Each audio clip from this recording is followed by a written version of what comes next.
ល្អមិនជាធ្វើបាបអូនទេតែពេលនេះបងប្រែប្ដូរឆារឹងហើយធ្លាប់មើលថយអូនមិនដែលឲ្យអូនយំឡើយតែពេលនេះត្រានត្រើយធ្វើឲ្យអូនទឹងភ្នែក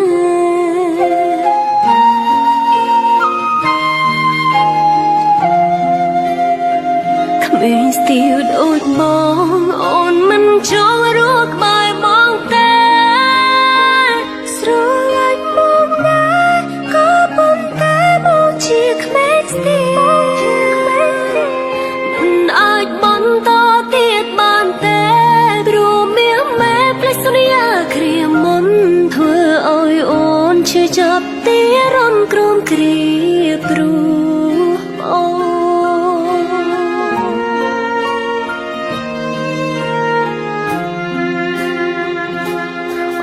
សុំទុំបងសុំលាញ់អូ